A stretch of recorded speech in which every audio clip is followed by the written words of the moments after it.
Kajian Kitab.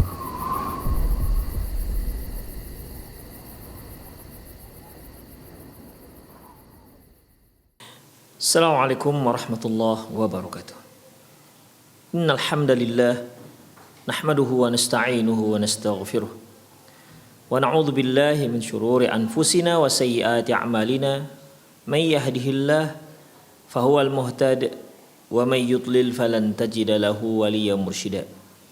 Asyhadu an la ilaha illallah wahdahu la syarika lah wa asyhadu anna Muhammadan 'abduhu wa rasuluhu alladzi la nabiyya ba'dah. Wa qala Allah subhanahu wa ta'ala ya ayyuhalladzina amanu taqullaha haqqa tuqatih wa la tamutunna illa wa antum muslimun. Wa qala 'azza man qala ya ayyuhalladzina amanu taqullaha wa qulu qawlan sadida yuslih lakum a'malakum wa yaghfir lakum dhunubakum wa may yuti'illaha wa rasulahu faqad faza fawzan 'azima. Ya ayyuhan nasu taqu rabbakumul ladzi khalaqakum min nafsin wahidah wa khalaqa minha zawjaha wa batha minhuma rijalan katsiran wa nisaa'a wattaqullaha alladzi tasaaluna bihi wal arham innallaha kana 'alaikum raqiba. Amma ba'du, inastaqal hadithi kitabullah wa khairal hadi hadi Muhammad sallallahu alaihi wasallam wa syarrul umur muhdatsatuha wa kullu muhdatsatin bid'ah wa kullu bid'atin dhalalah wa kullu dhalalatin finnar. Kaum muslimin dan kaum muslimat, para pemerhati Roja TV dan pendengar radio Roja dimanapun Anda berada, alhamdulillah Allah subhanahu wa ta'ala masih memberikan kita kesempatan untuk melanjutkan kajian kita tentang perjalanan setelah kematian yang kita ambil dari kitab Qiyamatul Kubra. Dan para pemirsa sekalian, kita sudah sampai pada pembahasan bagaimana kondisi orang-orang bertakwa di hari kiamat kelak. Bagaimana perlakuan Allah terhadap mereka-mereka yang bertakwa.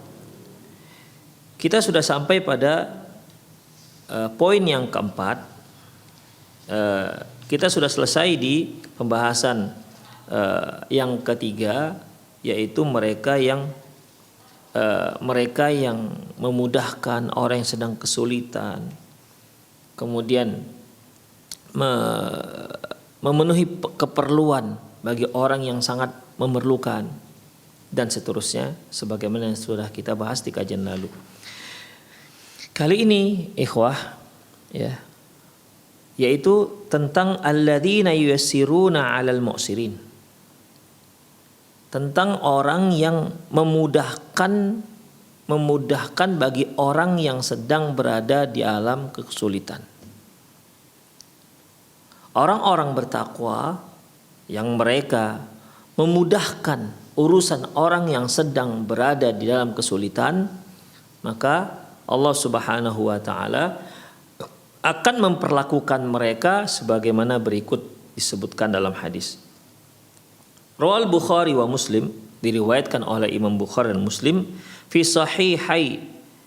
sahihaihima, dalam kitab sahih keduanya, an Abi Hurairah radhiyallahu anhu, dari Abi Hurairah radhiyallahu anhu, anna Nabiy sallallahu alaihi wasallam qala, bahwasanya Nabi sallallahu alaihi wasallam bersabda, kana rajulun yudayinun nasa fakana yaqulul fatah idza ataita mu'siran tajawuz anhu.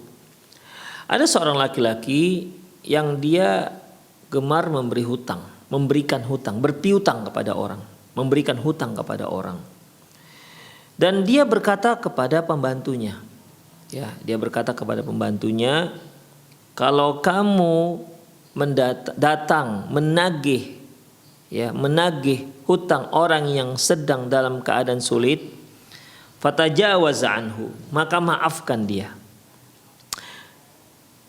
La'allallaha ayyatajawaza anna, dengan harapan semoga nanti Allah subhanahu wa ta'ala juga memaafkan kita.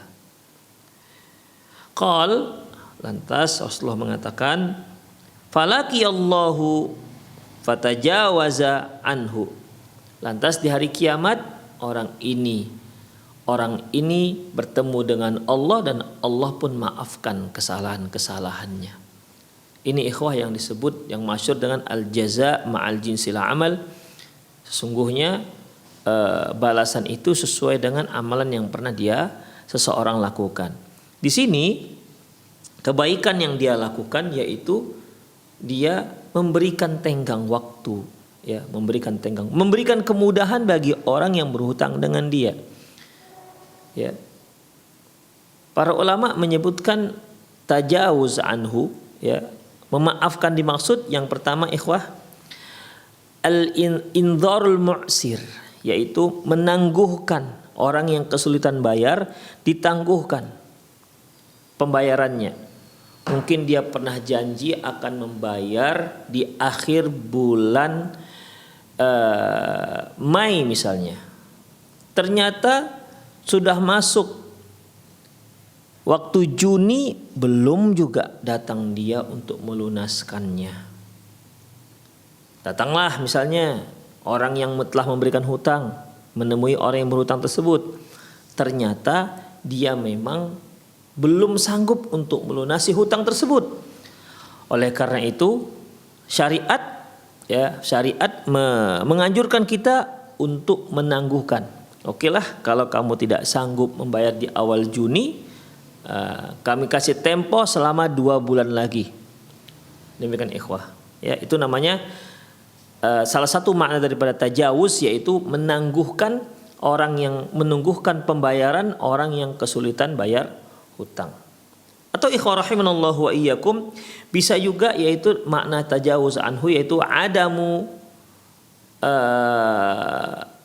ilha fil mutalabati, yaitu tidak memaksa, ya, tidak memaksa dalam menagih hutang.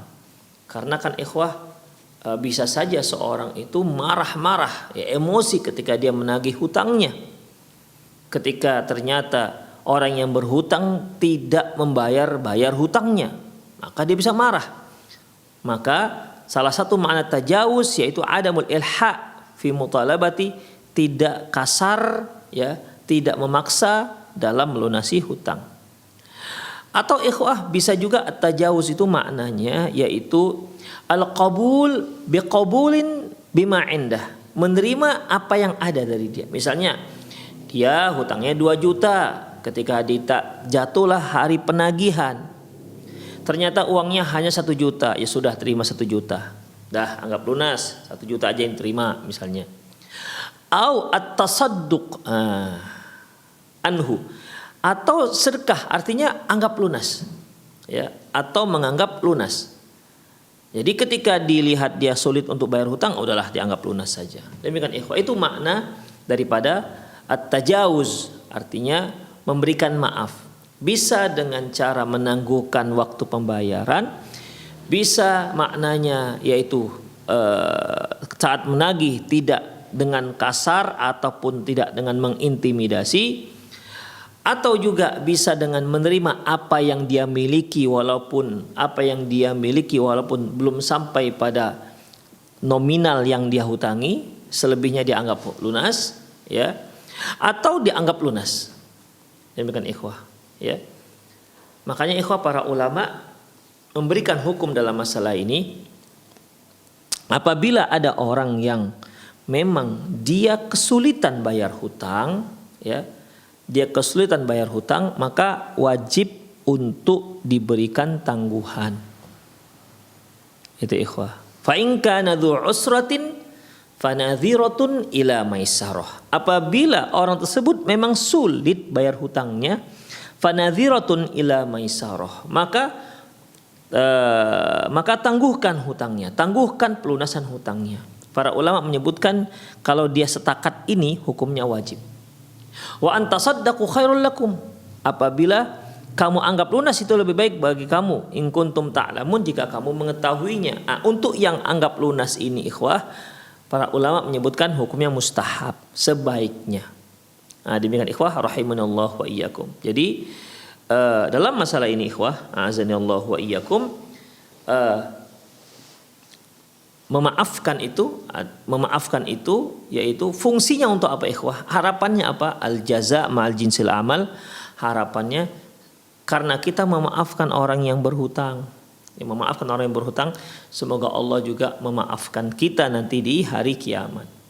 Terkecuali orang tersebut mampu bayar hutang. Ya, orang tersebut mampu membayar hutang, maka kita boleh mengintimidasi dia. Mampu bayar hutang, tapi dia tak juga bayar hutang. Demikian. Dia hutang 1 juta, gak sanggup dia bayarnya, belum dia lunaskan dengan alasan tidak sanggup. Ternyata kita lihat dia beli mobil. Nah, ini kan ikhwah satu hal yang membuat kita jengkel biasanya kalau kita menghutangi orang seperti ini. Kalau yang dalam kondisi seperti itu ya boleh dipaksa, gak berdosa ikhwah. Ya, gak diberi tangguhan juga gak berdosa. Kenapa? Dia sebenarnya enggan bayar hutang. Ya, dia sebenarnya enggan membayar hutang. Demikian ikhwah rahimanillahu wa iyyakum. Ya. Itu kalau orang yang memang enggan bayar hutang. Makanya kan Rasulullah katakan matalul ghani zulmun. Orang yang menunda, ini penundaannya, menunda membayar hutang padahal dia sanggup membayarnya, maka dia zalim. Kalau dia berjanji akan melunasi hutangnya tanggal 15 Juni. Di tanggal itu dia punya uang untuk melunaskannya, tapi dia tunda, nanti sajalah, bilang saja 3 hari lagi, padahal dia sanggup melunasi hari itu. Dia ingin meminta dia ditunda 3 hari lagi, maka ini zalim ikhwah. Padahal dia akan membayarnya, hanya menunda. Demikian ikhwah rahimanallahu wa iyakum. Jadi ini khusus untuk orang yang memang tidak sanggup. Ya. Jadi orang ini ikhwah benar-benar banyak menolong orang lain. Niatnya Masya Allah, dia tidak niatnya untuk agar orang menyebut dia seorang dermawan. Dia tidak ingin disebut bahwasanya dia seorang yang memang suka membantu orang, bukan itu. Harapannya apa ikhwah? La'allallah ayyatajawaza anna. Harapan saya semoga Allah mengampuni saya, memaafkan saya. Ternyata harapannya tersebut terkabul. Ketika Allah bertemu dengan dia, dia bertemu dengan Allah, fatajawaza anhu, maka Allah pun memaafkan dosanya. Demikian ikhwah rahimanallahu wa iyyakum. Warwan Nasa'i wa Ibnu Hibban wal Hakim bi isnadin sahihin, diriwayatkan oleh Imam Nasa'i, Ibnu Hibban, Hakim dengan sanad yang sahih, an Abi Hurairah radhiyallahu anhu, dari Abi Hurairah radhiyallahu anhu, anna Nabiy sallallahu alaihi wasallam qala, bahwasanya Nabi sallallahu alaihi wasallam bersabda, inna rajulan lam ya'mal khairan qattun. Sesungguhnya ada seorang laki-laki yang tak pernah melakukan amalan kebaikan sedikit pun. Tak pernah melakukan amalan kebaikan sedikit pun. Kalau tidak pernah melakukan amalan sedikit pun, berarti dia apa? Tidak muslim. Nah, demikian. Karena syahadat itu kan merupakan sebuah kebaikan. Bahkan inti dari semua kebaikan adalah syahadat. Makanya Abdullah ibnu Mas'ud radhiyallahu anhu mentafsirkan hadis ini, ya, mentafsirkan ada hadis ini dengan tafsiran illat tauhid, kecuali tauhid. Artinya dia tak pernah melakukan perbuatan baik sedikit pun kecuali tauhid. Artinya dia seorang yang bertauhid. Ya, dia seorang bertauhid, ya, namun tak pernah melakukan amalan kebaikan sedikit pun. Kata hadis ini dalam sabda Rasulullah sallallahu alaihi wasallam. Adapun tambahan yang disebutkan Abdullah bin Mas'ud itu ada disebutkan dalam Musnad Imam Ahmad. Taib. Wa kana yudayinun nas. Orang ini, laki-laki ini sering mempiutangkan hartanya kepada orang-orang. Dia suka memberikan hutang, ya. Dia suka memberikan pinjaman kepada orang-orang. Kemudian fayaqulu li rasulihi khudh ma tayassar, dan dia berkata kepada utusannya, tim penagih hutangnya, ya, khudh ma tayassar, tagih, ambil uang dari orang yang memang mampu membayarnya. Watruk ma'usir ma'asurah, dan tinggalkan kalau orang tersebut kesulitan membayarnya. la'allallahu tajawaza anna. Harapan kita Allah Subhanahu wa taala memaafkan kita. Falamma halak, ketika orang ini meninggal dunia, qala hal amilta khairan qattun, maka dia pun ditanya, apakah kamu pernah melakukan kebaikan? Qala la, kata laki-laki ini, tidak ya Allah. Illa annahu kana li ghulam, hanya saja saya punya kebaikan, ya, yaitu aku punya pembantu atau hamba sahaya. Wa kuntu udayinun nas, dahulu aku suka memberikan pinjaman uang, memberikan hutangan kepada orang-orang.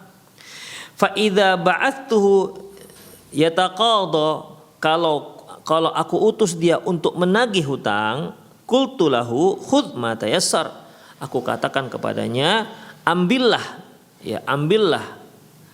yang memang mampu membayar hutang, watruk ma usir, tapi bagi yang tidak sanggup tinggalkan. Jangan dipaksa untuk menagih karena dia memang nggak punya. Ya, jadi kalau yang dia sanggup, ambil duitnya, ambil pelunasannya. Tapi kalau bagi yang nggak sanggup, jangan dipaksa dia untuk melunaskan. Demikian. Ya, fatajawaz artinya ya maafkan. La'allallaha tajawaza anna, dengan harapan Allah Subhanahu wa taala memaafkan kami, memaafkan kita. Qala Allah qad tajawaztu anka, maka Allah pun berkata, qad tajawaztu anka, aku sudah maafkan engkau. Masya Allah. Jadi di sini kan ada tambahan, falaki Allah, maka di hari akhirat dia bertemu dengan Allah, fatajawaza anhu, Allah maafkan dia. Kalau di sini laqad tajawaztu anka, Allah yang bicara, aku telah maafkan kesalahan-kesalahanmu. Demikian ikhwah, hadis disebutkan dalam kitab Sahih Jami' Shaghir. Kemudian wa fi mustadrakin lil Hakim, dalam kitab Mustadrak milik Hakim, fa bi isnadin sahihin an Hudzaifah, dengan sanad yang sahih dari Hudzaifah, wa Uqbah bin Amir, ya, dan juga Uqbah bin Amir, wa Abi Mas'ud, demikian juga Abu Mas'ud, an Rasulillah sallallahu alaihi wasallam, dari Rasulullah sallallahu alaihi wasallam, qala, beliau mengatakan, atallahu azza wa jalla bi'abdin min ibadihi atahullahu malan, bahwasanya Allah Subhanahu wa taala mendatangkan seorang hambanya, di mana hambanya ini Allah beri dia harta yang melimpah. Faqala lahu, lantas Allah berkata kepadanya, madza amilta fid dunya, apa yang telah kamu lakukan, apa yang telah kamu kerjakan semasa kamu di dunia? Ya, seolah-olah Allah mengatakan, kami sudah memberikan kamu limpahan harta, apa yang kamu lakukan? Qal ma amiltu syai'an ya Rabb illa annaka ataitani malan. Ya Allah, aku tidak ada beramal apapun, hanya saja engkau telah memberiku harta yang melimpah ruah, ya, fakuntu ubay'un nas, dan dengan harta itu aku melakukan perdagangan dan transaksi kepada orang-orang. Wa kana min khalqi an uyassiru ala musrin wa unzira al mu'sir, dan di antara kebiasaanku yaitu aku memudahkan orang yang sulit bayar hutang, dan aku tunda bagi orang yang aku mudahkan orang yang memang mudah, dan aku tangguhkan bagi orang yang kesulitan. Itu kebiasaan dia. Jadi kalau dia berhutang, dilihatnya sudah sampai waktu penagihan, dilihatnya orang ini ternyata susah, ya sudah dia tangguh. Demikian ikhwah. Itulah kebiasaan dia. Ya, kebiasaan dia. Qala Allah Ta'ala, akhirnya Allah Subhanahu wa taala firman, ana ahaqqu bidzalika minka tajawazu an abdi. Kata Allah, aku lebih berhak punya sifat seperti itu. Demikian. Lantas Allah katakan, maafkan hambaku, hapuskan kesalahan-kesalahannya. Demikian ikhwah rahimanallahu wa iyyakum. Inilah di antara perlakuan Allah Subhanahu wa taala terhadap orang-orang yang bertakwa. Baik, selanjutnya ikhwah. Al-matalibul khamis. Ya. Yang ke pasal yang kelima. Berarti kita sudah bahas beberapa perlakuan ataupun kondisi orang yang beriman, orang yang bertakwa, yaitu di hari kiamat, di saat orang-orang takut, ya. Di saat orang-orang takut, dia tidak takut. Di saat orang-orang sedih, dia tidak sedih. Di saat orang-orang cemas, dia tidak cemas.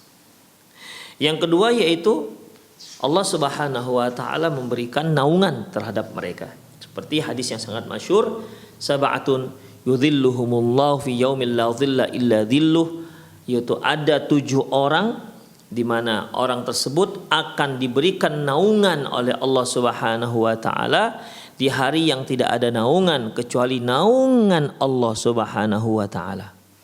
Demikian ikhwah, imamul adil, imam yang adil, syabun nasya'a fi ibadatillah, seorang pemuda yang hidup tumbuh dengan taatan pada Allah Subhanahu wa taala. Kemudian ar-rajulun qalbuhu mu'allaqun bil masjid, seorang laki-laki yang hatinya terkait dengan masjid. Yang keempat, ar-rajulani yatahabbani fillahi ijtama'a alaihi waftaraqa alaihi, 2 orang yang saling mencintai karena Allah, mereka berkumpul karena Allah dan mereka berpisah karena Allah Subhanahu wa taala. Kemudian yang berikutnya yaitu rajulun talabathu imra'atun dza mansabin wa jamalin faqala inni akhafullah. Yang kelima yaitu seorang yang dimintai, yang diajak, yang dirayu oleh seorang wanita yang terhormat dan cantik jelita, namun dia katakan aku takut kepada Allah. Yang kelima yaitu seorang yang berinfak, yaitu mantasaddaqa fa akhfa hatta la ya'lamu shimaluhu ma yunfiqu yaminuhu, seorang laki-laki yang berinfak dan dia rahasiakan infaknya hingga tangan kirinya tidak mengetahui apa yang diinfakkan oleh tangan kanannya, saking rahasianya. Yang ketujuh yaitu rajulun yadhkurullah fa fa'adat ainah min khasyatillah, yaitu seorang yang seorang rajulun zakarullah khalian, seorang laki-laki yang dia mengingat Allah, menyebut Allah, berzikir kepada Allah khalian, sendirian, fa fa'adat ainah, dan air matanya pun berlinang. Inilah 7 orang yang Allah Subhanahu wa taala berikan dia naungan di hari yang tidak ada naungan selain naungannya. Hanya saja ada selain dari ini, orang yang selain ini yang mendapat naungan, yaitu mereka yang memberikan hutang dan selalu memaafkan hutang tersebut, ya.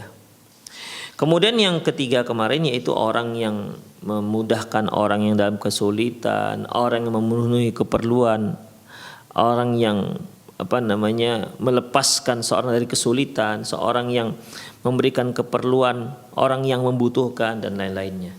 Nah, yang keempat yang seperti kita katakan tadi yaitu mereka yang memudahkan orang yang berada dalam kesulitan, termasuk apa ikhwah, terkait dengan masalah hutang. Baik, kita masuk pada yang kelima. Alladzina ya'diluna fi hukmihim wa ahlihim wa ma wallau, yaitu orang-orang yang adil dalam menetapkan hukum dan yang adil dalam menetapkan hukum terhadap rakyatnya, terhadap keluarganya, dan terhadap orang-orang yang di bawah tanggung jawabnya. Demikian ikhwah. Terkadang kan ada seorang hakim ketika yang duduk di kursi panas terdakwa, kalau dia adalah keluarganya, maka dia sulit untuk memutuskan hukum dengan cerdas, dengan yang adil. Karena apa? Adanya kecenderungan hati. Adanya bisikan hati, yaitu memberikan hukuman yang seringan-ringannya. Karena apa? Karena dia adalah keluarga dekat, apalagi kalau dia adalah anak atau istri.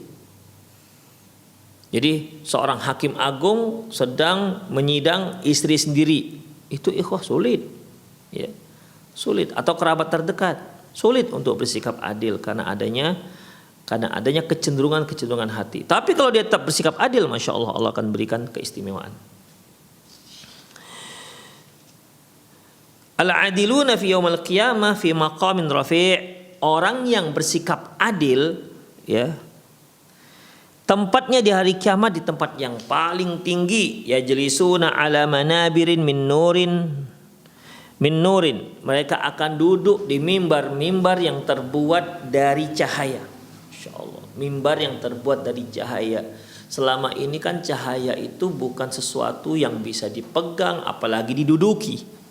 Ya. Bukan sesuatu yang bisa sesuatu yang sifatnya bisa dipindah-pindahkan, ya tentu bisa dipindah-pindahkan, ya. Artinya sesuatu yang bisa kita pegang, gitu. Tidak sama, berbeda dengan benda-benda seperti ini, benda-benda padat. Demikian ikhwah. Makanya cahaya ini nanti di hari kiamat itu Allah jadikan mimbar. Dan masya Allah, la haula wala quwwata illa billah, ya, Allah melakukan apa saja yang Dia kehendaki. Cahaya ini bisa diduduki. Insya Allah, mimbar terbuat dari cahaya dan mimbar tersebut bisa diduduki. Jadi orang-orang yang bersikap adil nanti di hari kiamat, tempat mereka di tempat yang tinggi, duduk di atas mimbar yang terbuat dari cahaya. An yaminir rahman. Posisi mereka duduk itu di sebelah kanan Allah Subhanahu wa taala. Wa kilta yadaihi yamin. Kedua tangannya Allah itu sebelah kanan.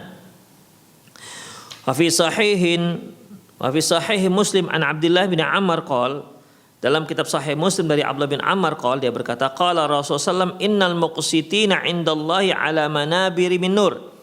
Sesungguhnya orang-orang yang adil dalam menetapkan hukum di hari kiamat nanti atau di sisi Allah nanti, dia akan ditempatkan di mimbar-mimbar yang terbuat dari cahaya.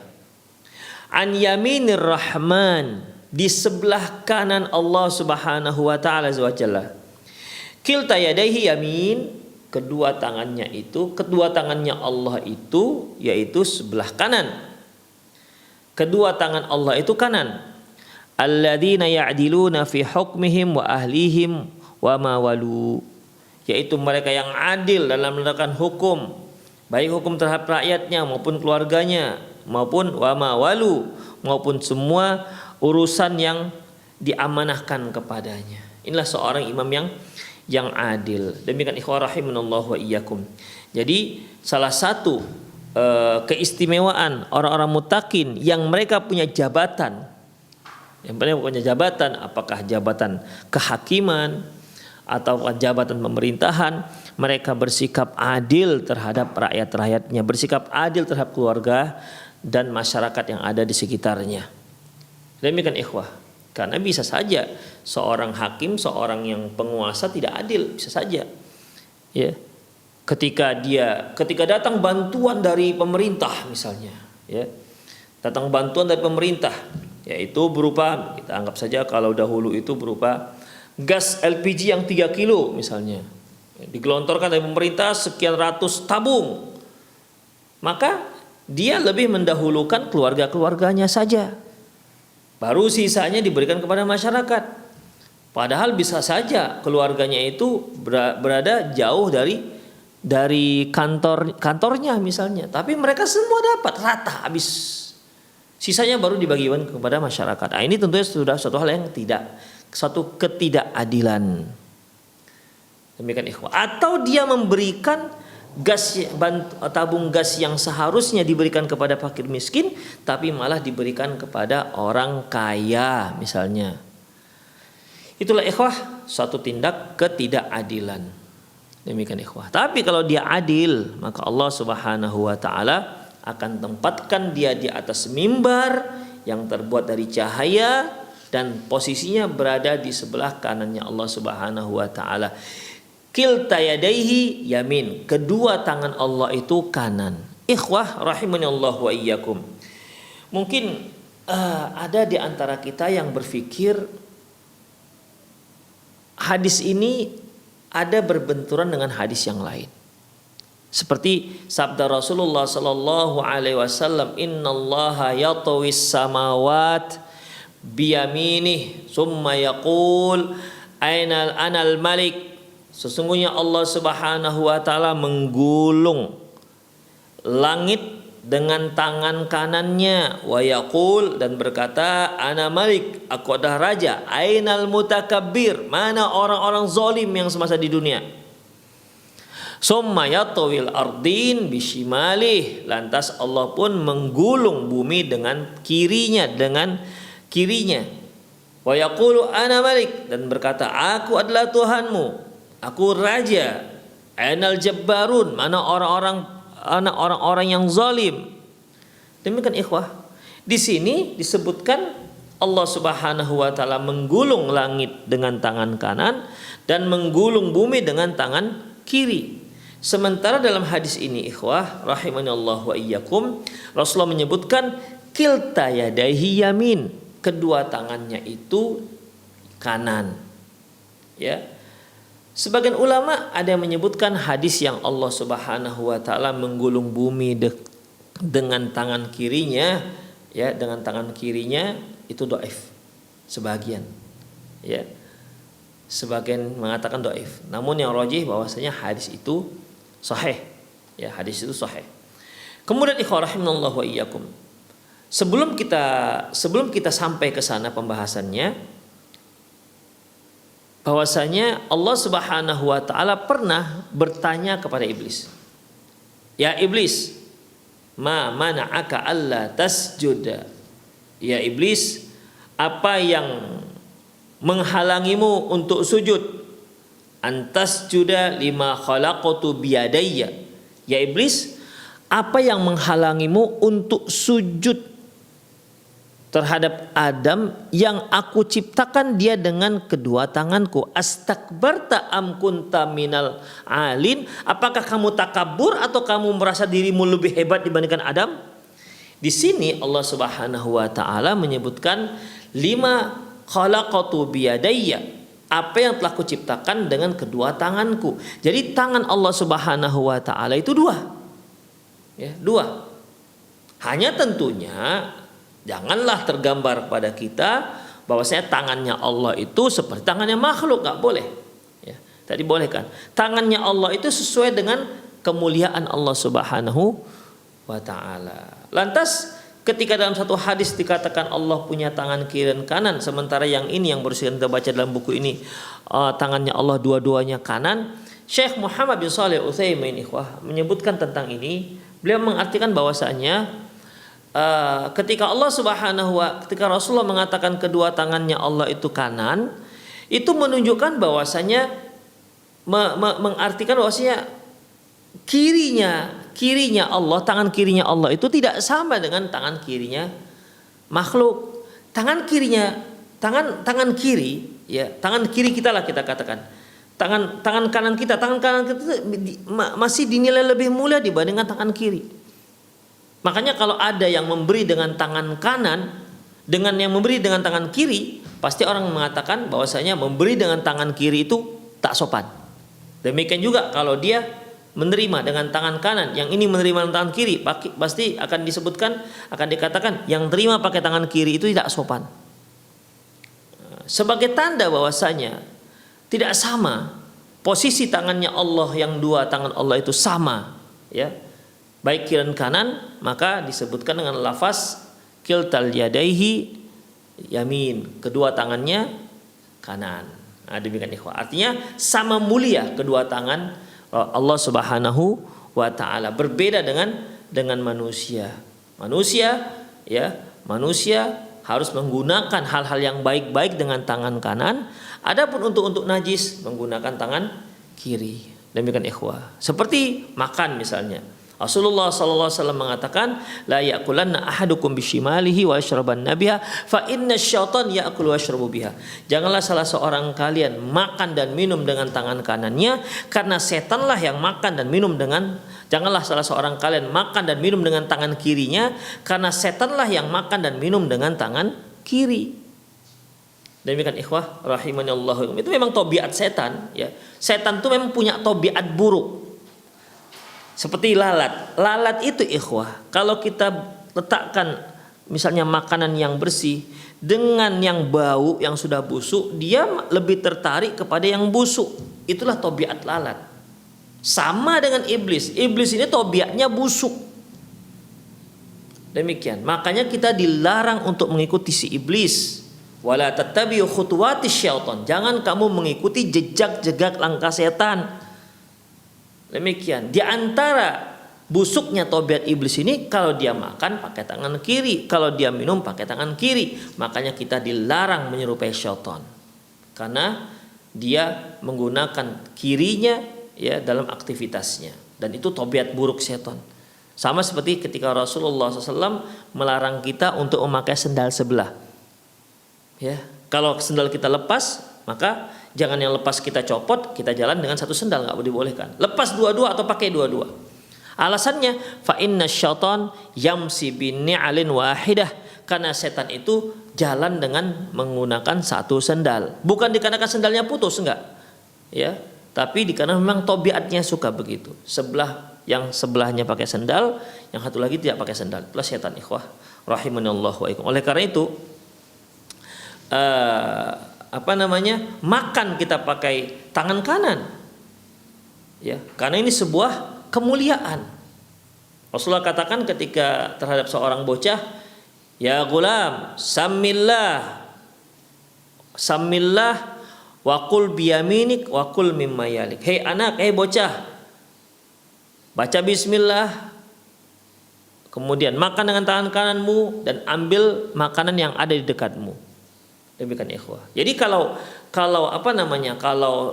setan punya anggota badan yang sebelah kanan sebelah kiri, kalau kita punya anggota badan yang kanan sebelah kiri, maka yang kanannya itu lebih mulia dibandingkan yang kiri.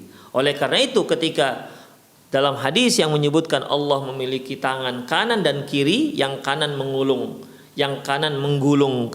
langit, yang kiri menggulung bumi, ya, agar tidak terkesan sama kondisinya seperti manusia, ya, yaitu ada perbedaan derajat antara tangan kiri dan kanan. Maka Rasulullah SAW mengatakan kilta yadaihi yamin, kedua tangannya Allah itu kanan, artinya sama dalam posisi kemuliaannya. Allahu alam bissawab. Demikian ikhwah rahimanallahu wa iyyakum. Jadi intinya yang kelima ini adalah orang-orang yang adil. Ya, orang-orang yang adil dalam menetapkan hukum, orang-orang yang adil dalam kepemerintahannya, dia adil terhadap rakyatnya, seorang kepala rumah tangga yang adil terhadap anak-anaknya ataupun keluarganya yang di rumah, maka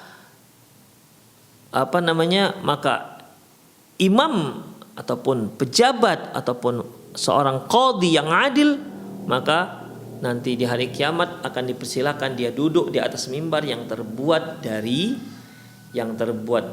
cahaya, dan itu ada di sebelah kanannya Allah Subhanahu wa taala. Kita lanjut ikhwah. Al-matlabus sadis, bab yang ke-6.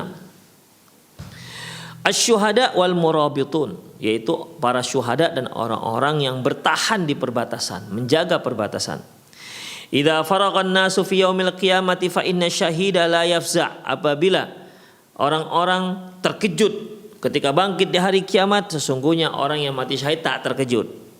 Fa fi sunan Tirmizi wa Ibnu Majah anil Miqdam bin Ma'di Karib. Dalam sunan Tirmizi dan Ibnu Majah dari Miqdam bin Ma'di Kariba, qala dia berkata, qala Rasulullah sallallahu alaihi wasallam, Rasulullah bersabda, la syahidun li syahidin indallahi sittu khisal. Bahwasanya untuk orang yang mati syahid nanti di hari kiamat untuk orang yang mati syahid dia mendapatkan 6 hal, ya, dari Allah Subhanahu wa taala. Yang pertama, yughfar lahu fi awwali dafa'atin, diampunkan dosanya, ya, diampunkan dosanya ketika dia menyerang ke musuh.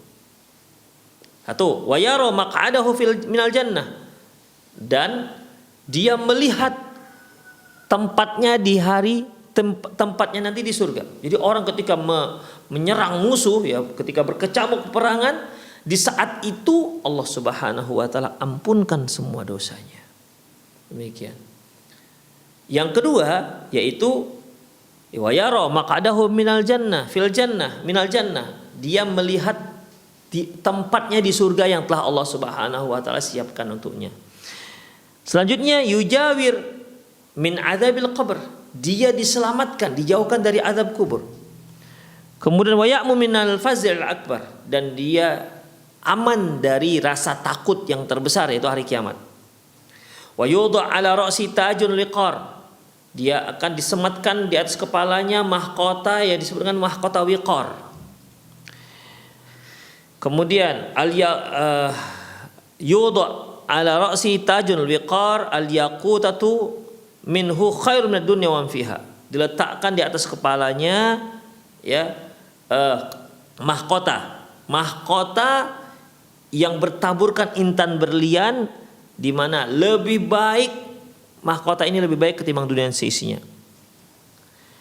Kemudian wa yuzawwiju sintaini wa sab'ina zaujah min hurin ain. Tidak hanya itu ikhwah, dia akan dinikahkan dengan 72 bidadari surga. Ya. Makanya ikhwah, kalau orang-orang yang mereka para teroris yang mereka melakukan pemboman, ya, di pasar-pasar, ya, aksi membunuh diri, mereka mengistilahkan pengantin. Nah, mereka mengistilahkan orang ini pengantin. Kenapa? Karena dia sebentar lagi akan meminang 72 bidadari. Nah, demikian ikhwah. Ini hanya untuk orang yang mati syahid, yang memang jalannya benar dalam memperjuangkan agama Allah Subhanahu wa taala, bukan asal bunuh, enggak. Ya, bukan asal bunuh. Ya. Yang mendapatkan, yang akan menikah dengan, yang akan dinikahkan oleh Allah sebanyak 72 bidadari. Ini orang-orang yang mati syahid dan dia memang benar jalannya, benar jihadnya, bukan asal bunuh. Kemudian yang terakhir, wa yashfa' fi sab'ina wa yashfa'u fi sab'ina min aqribaihi, dan diberi syafaat, dan dia diberi izin untuk memberi syafaat 72 keluarganya. Insyaallah luar biasa ikhwah keistimewaan orang yang mati syahid. Hadis ini diriwayatkan oleh Imam Muslim. Wa syahid fil hadisi anna syahida ya'manu min fazil akbar. Yang jadi pembahasan kita yaitu bahwa dalam hadis bahwasanya orang yang mati syahid itu dia tidak akan terkejut takut dengan hari kiamat. Wa huwa fazun yaumil qiyamah, yaitu ketertakutan di hari kiamat. Mislu syahidil marabiti fi sabilillah. Demikian juga orang yang mati syahid, yaitu mereka yang berjaga-jaga di jalan Allah di perbatasan. Fa innahu idza mata wa murabitun ammanahu Allah minal fazl akbar. Ya. Sebagaimana orang yang mati syahid, Allah akan amankan dia, Allah akan hindari dia dari keterkejukan di hari kiamat, ketakutan di hari kiamat. Demikian juga seorang yang meninggal di saat dia sedang menjaga perbatasan. Meninggal dia tidak dalam pertempuran, maka dia juga akan mendapatkan keamanan. Allah akan amankan dia, Allah akan jauhkan dia dari keterkejutan, dari ketakutan, dari kecemasan di hari kiamat.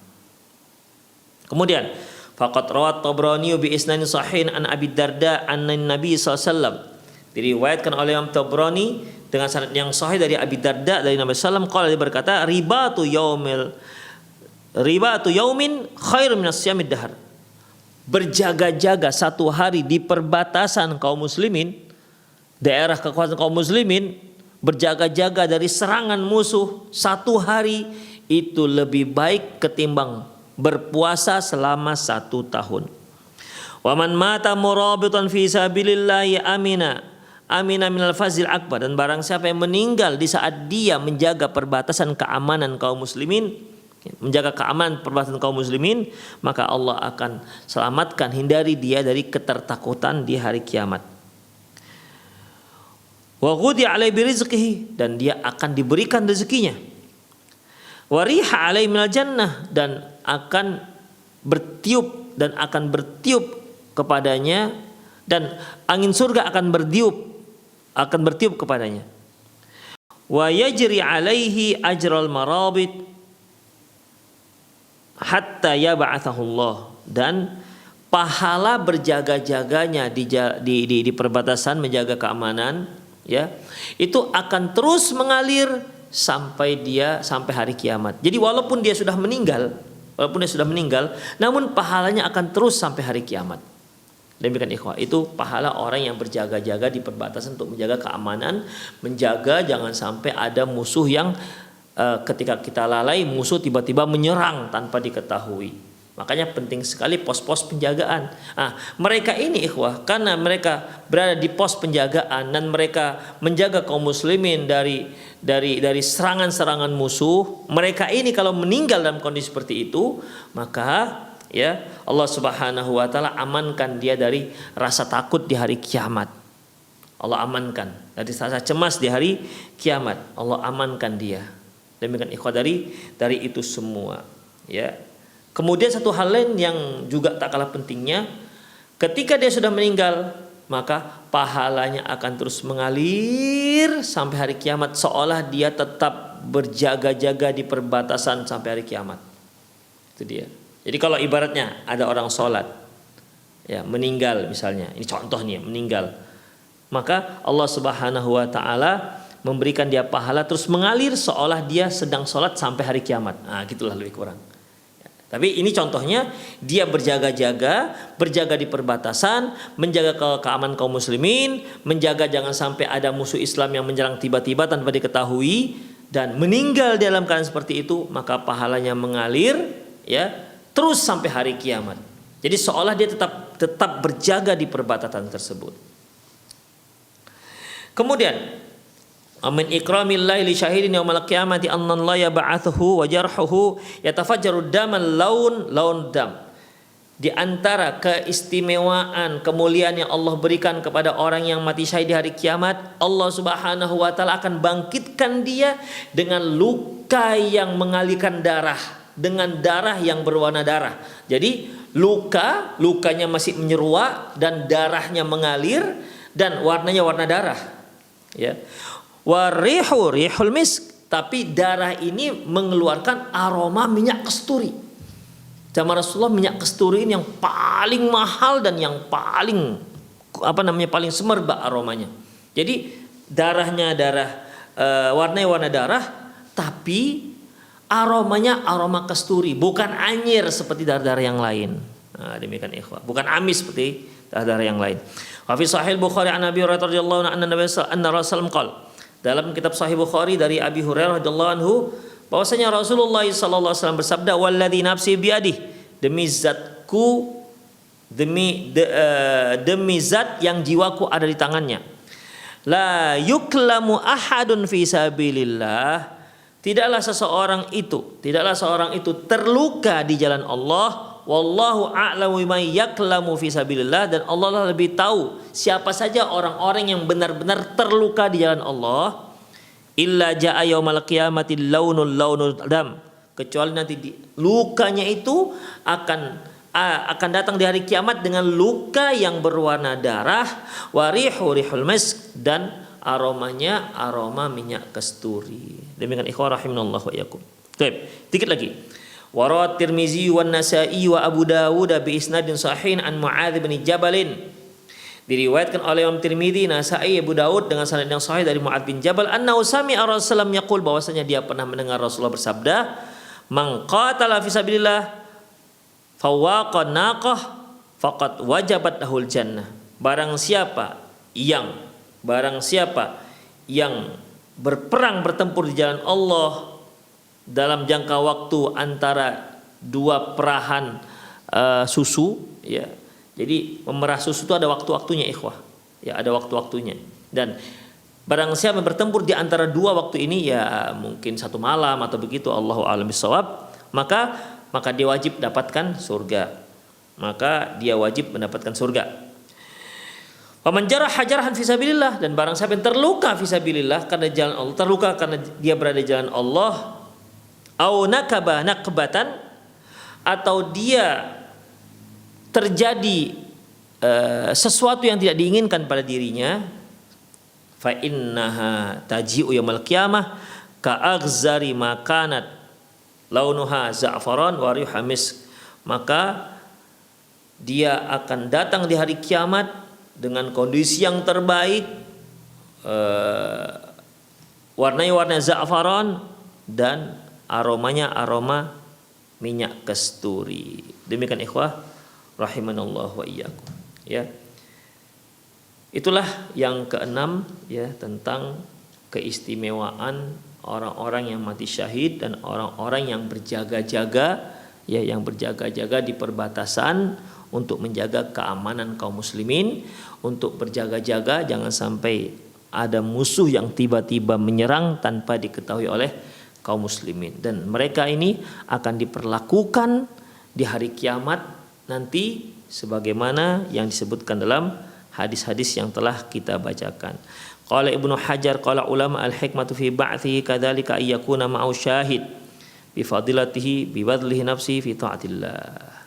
Hikmahnya dalam mengutus dia, membangkitkan dia, yaitu agar bersamanya ada yang sebagai saksi yang syahid bi fadilatihi, dengan keutamaannya dan dengan kesungguhan dirinya dalam ketaatan pada Allah Subhanahu wa taala. Artinya menunjukkan begitulah kesungguhan orang yang akhirnya Allah, kesungguhan orang dalam mempertahankan agama Allah, dan bagaimana Allah Subhanahu wa taala memberikan keistimewaan dan fadilah kepada orang tersebut di hari kiamat nanti.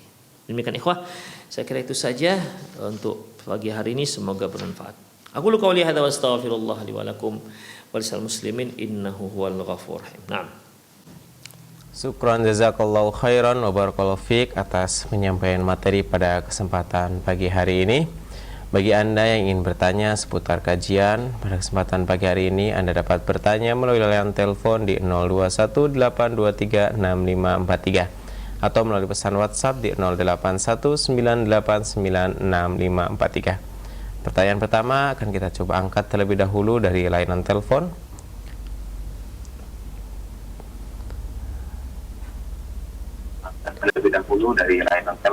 Halo. Halo, assalamualaikum. Waalaikumsalam warahmatullahi. Dengan Bapak siapa dan di mana, Pak?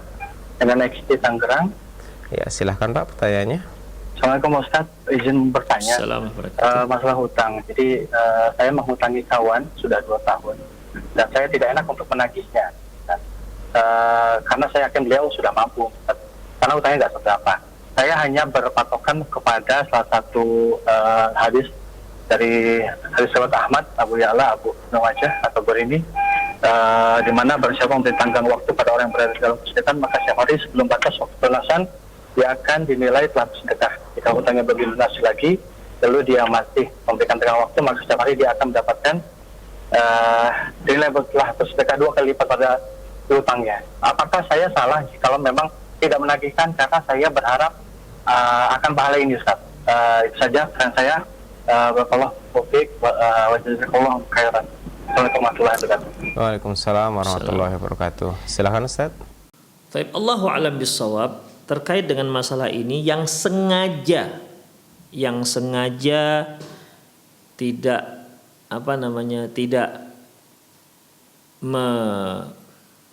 tidak menagih, ya, yang sengaja tidak menagih agar dia mendapatkan pahala-pahala yang lipat ganda yang tadi. Allahu a'lam bissawab, ya. Hadis ini terkait dengan orang yang memang tidak sanggup untuk bayar hutang. Ya, tidak sanggup bayar hutang. Jadi ketika dia tagih kemudian tidak sanggup, dia tangguhkan, ya. Dia tangguhkan. Jadi orang ini kan menolong orang yang memang kesulitan. Makanya dia dapat pahala seperti itu. Seperti ayat yang kita katakan tadi, fa in kana dzu usratin fanadhiratun ila maisarah. Apabila dia melihat ada satu kesulitan dalam pembayaran hutang, fanadhiratun ila maisarah, maka dia berikan tangguhan sampai waktu yang memudahkan dia untuk membayar hutangnya. Demikian ikhwah. Adapun dia tak menagih-nagih, padahal orang tersebut sanggup bayar hutang. Kita nggak tahu apakah dia lupa atau bagaimana, kita nggak tahu, ikhwah. Ya, jadi untuk pahala-pahala seperti itu adalah untuk orang-orang yang memang tidak sanggup untuk membayar hutangnya. Ya, untuk bayar hutangnya. Jadi Allahu alam, kalau misalnya saya utang dengan bapak nih, kemudian saya katakan, Pak ini utang saya, oh nggak usah bayar sekarang Ustadz, nanti aja bulan depan, gitu. Oh iya, bayar lagi. Saya sanggup bayarnya, bukan nggak sanggup. Dan saya nggak butuh lagi dengan hutang ini. Demikian, saya nggak butuh lagi dengan hutang ini. Demikian ikhwah. Ya, dalam kondisi seperti ini, Allahu alam tidak termasuk. Jadi hadis tadi itu dikaitkan dengan ayat di mana terkait dengan orang yang memang butuh akan bantuan. Bukan kita tak mengingatkan. Kita lihat ini bisa bayar hutang, bisa bayar hutang. Kita nggak menagih, kita nggak mengingatkan. Padahal kalau kita ingatkan dia bisa bayar hutang. Demikian ikhwah. Dia nggak sulit juga bayar hutang. Dan dia juga sudah tidak begitu butuh dengan uang yang kita hutangkan. Nah, demikian ikhwah rahimanallah wa iyyakum. Makanya kan hadis yang tadi itu yang telah kita bacakan tadi, si laki-laki itu berkata kepada pembantunya, apabila kamu melihat dia sanggup bayar hutang, maka ambil. Ya, ambil. Tapi tinggalkan jika orang tersebut kesulitan. Nah, jadi lagi-lagi itu ikhwah.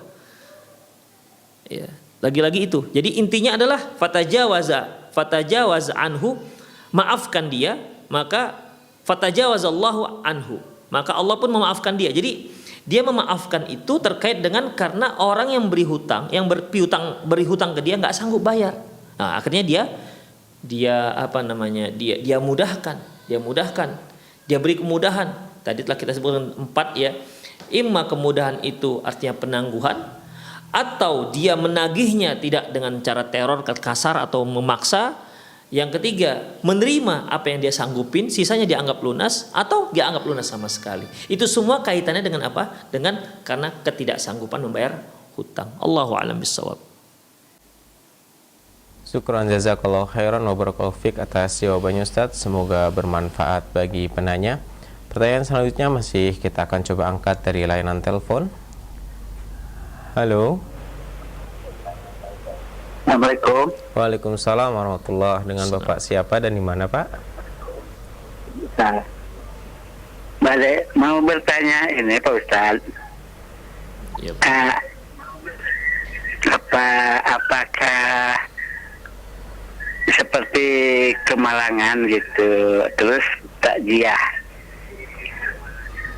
Kita takziah tapi begitu banyak sekali yang takziah itu, apakah itu disyariatkan gitu ya sampai berhari-hari gitu Pak Ustaz? ya. Sudah Bapak? Ya, begitu aja. Assalamualaikum. Waalaikumsalam warahmatullahi. Silakan Ustaz. Ikhwah rahimanallah wa iyyakum, berkaitan dengan takziah. Pertama, takziah itu tidak harus 3 hari, ya. Selama kita melihat si ahli musibah masih dia terlihat sedih, maka kita takziah dia. Dan takziah itu tidak harus bondong-bondong ke rumah si ahli musibah. Ketemu kita di pasar misalnya, kita lihat dia masih sedih, ya kita hibur dia, kita ajak dia makan. Itu merupakan sebuah cara untuk takziah. Dia tadinya meninggal istrinya, kemudian setelah 1 minggu dia sudah masuk kantor, tapi dilihat dia lemas, nampak sedih, duka masih merundung di wajahnya. Kita hibur dia, ya, dengan berbagai macam cara, ya, kita senangkan dia. Itu juga takziah, itu termasuk takziah. Demikian ikhwah. Adapun berkumpul-kumpul di rumah ahli musibah, dalam sebuah hadis dari Jabir, ya, Jabir dia mengatakan, kunna na'uddu al-ijtima' fi ahli musibah minan niyahah. Kami menganggap berkumpul-kumpul di rumah ahli musibah itu termasuk niyahah. Allahu alam bissawab. Taib ikhwah rahimanallahu wa iyyakum.